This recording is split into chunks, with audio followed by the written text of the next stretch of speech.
Kung batid po natin na malinis ang ating konsensya at wala naman po tayo naapakan at nagabyado ng mga tao, ang ating ginagawa at inikilos ay nagiging tanda lamang ng ating marunong ng paglilingkod sa Diyos. Ibig sabihin, siya ang nagiging dahilan kung bakit tayo gumagawa ng mabuti. Siya ang nagiging dahilan kung bakit tayo gumagawa ng may kawandanan.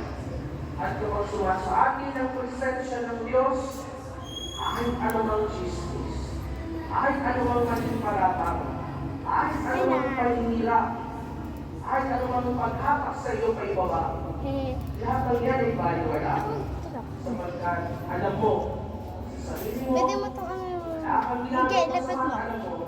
Matutunan yan ito. Nasa panig mo ang Diyos. Nasa ating